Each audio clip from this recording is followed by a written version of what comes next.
ለአዳር ነው ለትዳር የምትፈልገኝ? አንቺ የቱ ይሻልሻል? አዳሩን ነው እኮ። ለምን? ገንዘብህን እንጂ ባልነትህን ስለማልፈልግ። ከዚህ በፊት ባልኖርሽ አሁንም አለኝ። ሁሉም ሰው ታዩ ይለኛል፣ እኔ ግን አሁንም ወደዋለሁ። ሰዎች ለምን ይጠሉታል? አልጋ ከያዘ 4 ዓመት ሆኖታል። ምስኪን ነው።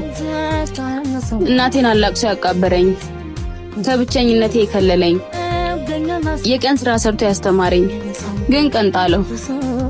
ለኔ ብቻ ያስገዛት ልቡን ህመም ተጋራችኝ። እሱ ከሞት እኔ ከህይወት እየታገለን ይኸዋልን። ገላዬን ሸጬ ነፍሱን ላቆያት ምታትርም፣ አሁን ግን ከበደኝ። ማጣው መሰለኝ፣ ብቻ ሞቶ እንዳይቀድመኝ። አዳር ስንት ነው የምታስከፍለው? 2000 ብር። ይኸው የ2 ቀን እሰጥሻለሁ። ባልሽ ጋር እያደርሽ አስታሚ። አይዞሽ እሺ፣ እሱም አይሞትም። አንቺም እንደገና የባልሽ ትሆኛለሽ። ፈጣሪ ያበርታሽ።